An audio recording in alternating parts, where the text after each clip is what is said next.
मैंने एक बार उसको छड़ी दिखा करके मारने का प्रयास, पीटने का प्रयास किया था, और शायद वो इस कारण मुझसे रूठा हुआ है।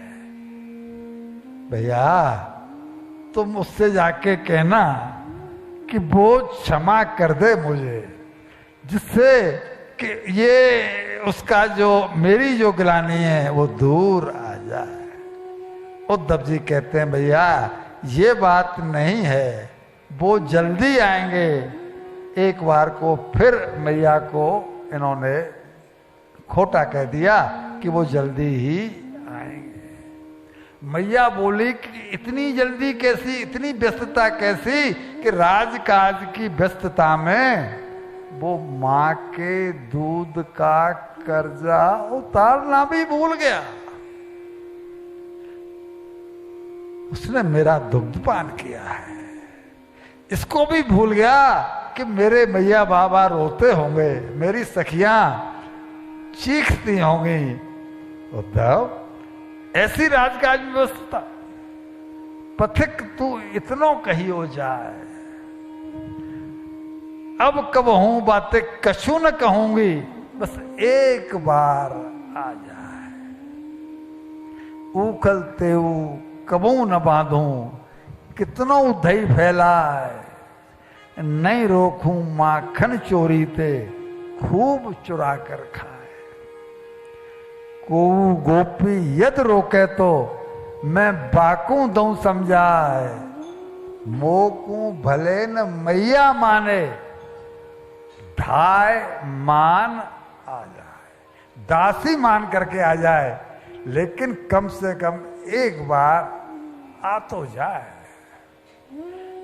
उद्धव हम उसके लिए बहुत तड़प रहे हैं, और कहते मैया कनुआ कनुआ कनुआ करके, और फिर बिलख पड़ी। उद्धव जी सोचने को मजबूर हो गए कि मैं जो कह रहा था कि ये मोह के आंसू होंगे, ये आंसू मोह के नहीं हो सकते। इन आंसुओं में तो तीव्र तड़प दिखाई पड़ रही है, और तीव्र तड़प प्रेमी के हृदय में ही होती है, मोह में तीव्र तड़प नहीं होती। इनमें तो कृष्ण के प्रति बीजानुरागम परम परम प्रीति दिखाई पड़ रही है। लेकिन फिर भी बाबा का, मैया का चित्त शांत करने के लिए उन्हें वेदांत का उपदेश करने लगे। उन्हें तो कोई दूसरी भाषा आती नहीं, एक ही भाषा आती है वेदांत की।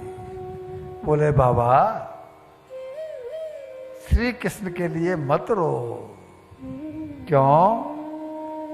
हमारा पुत्र है तो उसकी याद तो आएगी ना। ये कहते हैं बाबा वो ब्रह्म है, तुम्हारा पुत्र नहीं है। उसका कोई माता पिता नहीं होता ब्रह्म का, ब्रह्म का कोई नहीं होता।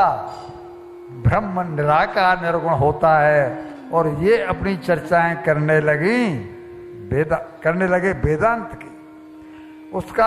उसका अवतार तो पृथ्वी का भार उतारने के लिए आया है, और इसी रूप में भूमिका में उसने तुम्हारे घर पर बालक बनकर श्री कृष्ण के रूप में जन्म लिया है। बाबा हे मैया, कृष्ण को भूल जाओ, वो किसी का कुछ नहीं होता, और सबका सब कुछ होता है, क्योंकि वो ब्रह्म है। अब मैया कैसे भूल जाए,